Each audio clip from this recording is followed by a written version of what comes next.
Сәлеметсіздер ме, балалар? Бүгінгі сабағымызда сан есім туралы білімімізді толықтыратын боламыз. Оқу мақсаты: тірек сөздерді қатыстыра отырып, берілген тақырып бойынша әңгіме құрау. Сөз таптарын ажырату.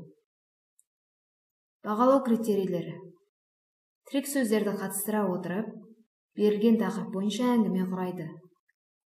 Сөз таптарын ажыратады.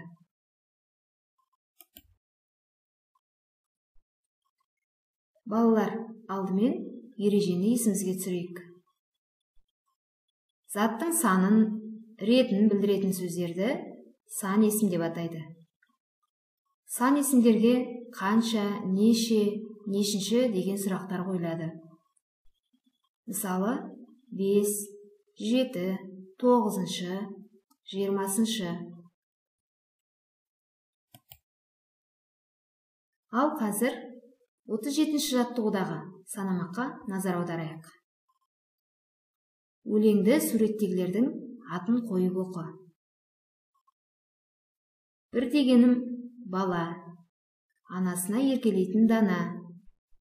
2 дегенім ескек, ұстатты атам естеп.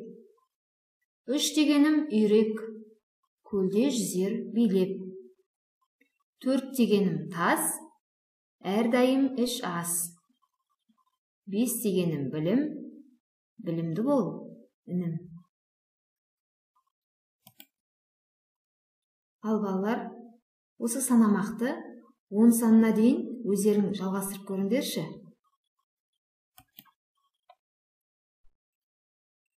Келесі тапсырма: 38-ші жаттығудағы өлеңді қатесін түзеп, көшіріп жазу. Алдымен өлеңді оқимыз. Жалғыз саусақ тіпті де, ұстай алмас жіпті де. 2 саусақ бірікті, ине қолға ілікті. Бұл жерде қай сөз қатемен берілген? Әрине, жіпті деген сөз қате жазылыпты. Б әрпінің орнына П әрпін қойып жазамыз.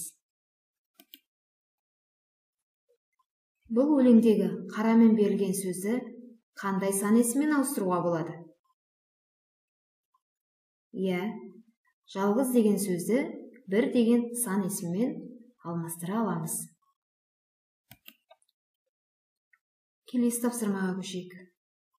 39-ші жаттығу. Серік саяхаттап жүріп, бір үйге кезікті. Сол үйде және оның маңайында 3 бұрыш, шаршы және дөңгелектер тығылып қалыпты. Сен олардың санын анықта. Ал балалар, суретте қанша 3 бұрыш, шаршы және дөңгелек бар екен? Қанекей, санайық. Ал 41-ші жаттығуда жұмбақтар беріліпті. Жұмбақтарды оқып шешуін табайық. Тізбектелген көп үйлер, көшіп жүрген көп үйлер. Келесі жұмбақ. Ұшып жүр күймелі, қалайы инелік. Қос қылышпен тіліп келеді, тілген сайын жүріп келеді. Балалар, осы жұмбақтардың шешуіндегі көліктердің қайсысымен саяхаттауды ұнатасың?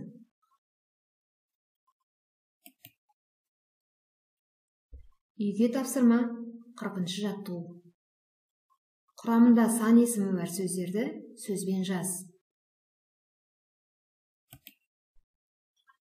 Ал оқушылар, бүгінгі сабағымыздың кері байланысын жасау үшін өзімізді жетістік баспалдағынан көрсетейік.